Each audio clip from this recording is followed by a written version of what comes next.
sa Banaan Banaan, Museum Pangasinan, sa Tiyak na busog Pangasinan. ang inyong mga Kung mata yan sa report. kapag pumasyal sa Banaan Provincial Museum.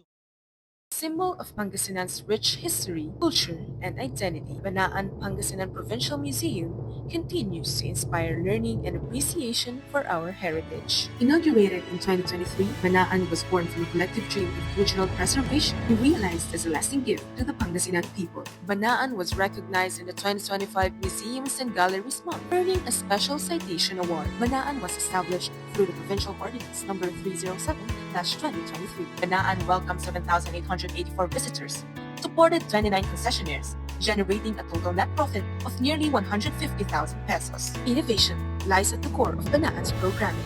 Exhibits such as Walayan Tungtong Ko, Sapang Palaparwan, and Donong Likha, among others, blend traditional curation with interactive installations, making heritage accessible and engaging. Banaan also advances inclusivity through open house tours, discounts for seniors and PWDs, and extended local and national collaborations with various organizations.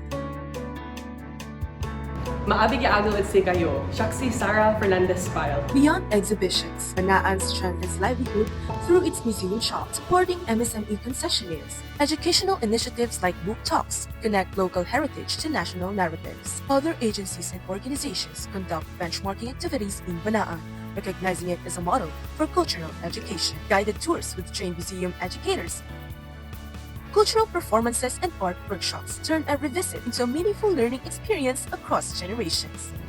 Tumoy na, banaan ta mo. Intayon, agbanaan tayon. Dili lang, manbanaan tila.